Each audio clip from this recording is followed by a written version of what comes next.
Salut! Est-ce que vous connaissez Epic? Si c'est pas le cas, dommage pour vous, car ces grands fous ont donné 3 AAA ces 3 dernières semaines.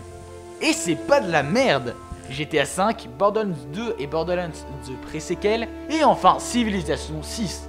Et apparemment la prochaine fois ça sera Ark Survival Evolved, mais ça je peux pas vous le garantir.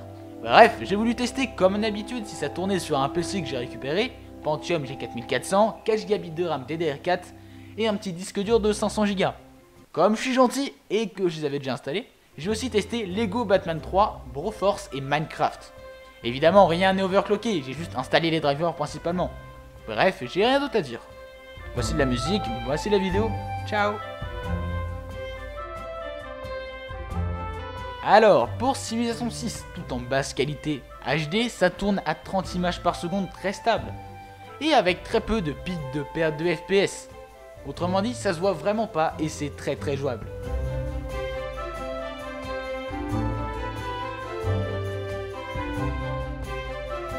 Pour Minecraft, sans aucune surprise, ça tourne en Full HD, à la limite de IPS que je lui ai donné, tout au max avec 10 de render distance. Et avec un peu d'optimisation, un pack de textures et Optifine, je suis sûr que je pourrais atteindre 200 ou 220 FPS facile. Mais bon, ce qui vous intéresse, c'est GTA V, Borderlands 2 et Watch Dogs, c'est ça? Pour Watch Dogs, en 600x800 dans les endroits clos et bien optimisé, le jeu tourne à 40 médians. Mais sinon en moyenne il tourne à 25/30 FPS très stable, et c'est très jouable, mais il faut aimer la 600x800.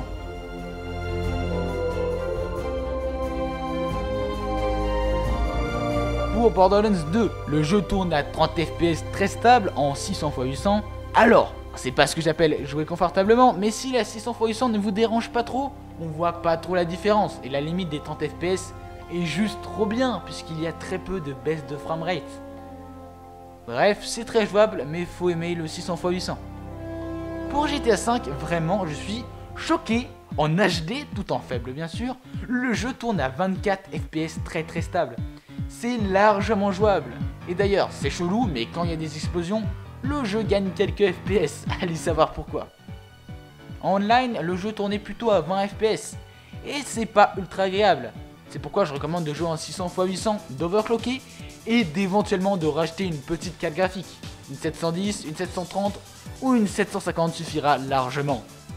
Sur Broforce, un petit jeu 2D sympa, sans aucun problème, le PC atteint les 60 FPS fixes.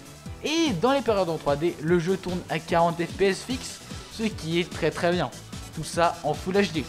Ah oui, aussi pour Lego Batman, le jeu tournait à 30/35 FPS, très stable, ce qui est très jouable. En fait, on voyait très peu la différence. Donc voilà, et j'ai juste laissé les réglages de base. Bon bah, j'ai fini de tester les jeux.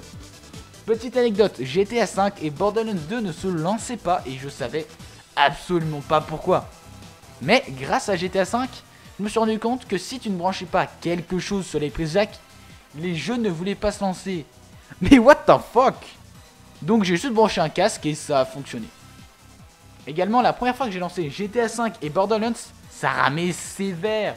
Mais vu que je connaissais les configurations minimales pour ces deux jeux, je me suis posé des questions. Et en fait, c'était juste parce que Windows téléchargeait les mises à jour sans me le dire. Super.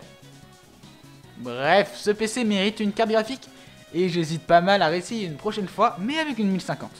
Donc si ça vous intéresse, n'hésitez surtout pas à me le dire. Clin d'œil. Bref, moi je vous dis à la semaine prochaine ou dans 2 semaines. Allez, bisous.